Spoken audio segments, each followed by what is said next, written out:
rejoindre à présent, docteur et CEO du projet d'Ether. Le voici qui nous rejoint. Vous avez vu, c'était assez inspirant ce que dit Xavier Niel. Et on a besoin de jeunes. Et justement, Simon Morin, bien, il est jeune.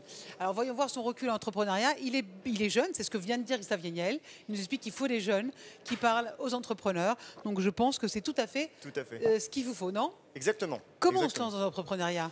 Comment on se lance dans l'entrepreneuriat? En fait, c'est pas forcément un parcours simple. Alors moi, je suis docteur de base, donc rien ne me menait véritablement à l'entrepreneuriat. Mais en fait, tout au long de mes études, j'ai cherché petit à petit en fait, à faire de l'application, à faire du concret.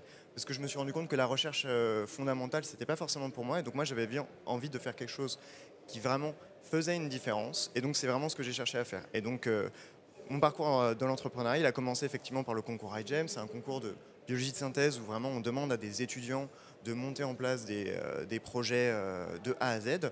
Puis ensuite, moi, j'ai été accompagné en fait dans les universités parce qu'il y a beaucoup en fait d'éléments d'aide dans les universités.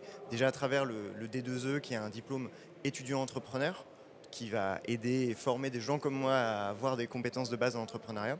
Et puis derrière, après ma thèse, j'ai voulu créer mon propre projet et donc pour ça je me suis fait accompagner du Génopole grâce au programme Shaker. C'est un programme en fait qui donne accès à un laboratoire afin de faire sa preuve de concept. Mais également j'ai fait aussi un concours, une formation Startez, qui est la raison pour laquelle je suis là ici aujourd'hui. Et c'est une formation en fait qui forme, par exemple dans mon cas ça a été au pitch et qui en même temps apporte un concours. Alors, ce que vous dites, Oui, c'est qu'on est accompagné. Dans les universités françaises, on peut être accompagné à l'entrepreneuriat. Complètement. C'est intéressant. Alors vous avez choisi de dépolluer les sols. Exactement. C'est ça, d'Ether, parlement.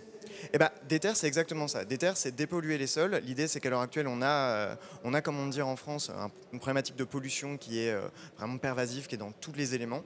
Et elle va avoir deux conséquences. Ouais. Déjà pour la santé de l'homme et son environnement, c'est le plus évident.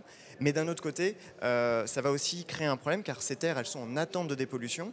Et ça, en fait, dans le contexte de la crise du logement que connaît la France à l'heure actuelle, il faut être capable de pouvoir récupérer ces terres. Et donc nous, ce qu'on propose avec D'Ether, c'est une solution à la fois écologique, rapide et efficace, qui va venir dépolluer les polluants organiques pour pouvoir récupérer ces terres et pour les remettre dans le marché. Mais vous êtes docteur, est-ce qu'il y a un diagnostic? Est-ce qu'on sait exactement où sont les terres polluées et quelle est leur surface, notamment en France? Alors en France, on sait qu'il y a à peu près 200 000 terres polluées. Il y a des organismes d'État qui sont spécialisés pour pouvoir vérifier ce genre de choses. On a quand même des informations, mais on n'est pas non plus, tous les terrains n'ont pas été testés. Donc ce chiffre est certainement sous-estimé. Et donc c'est pour ça qu'on sait que ce besoin il est vraiment très important.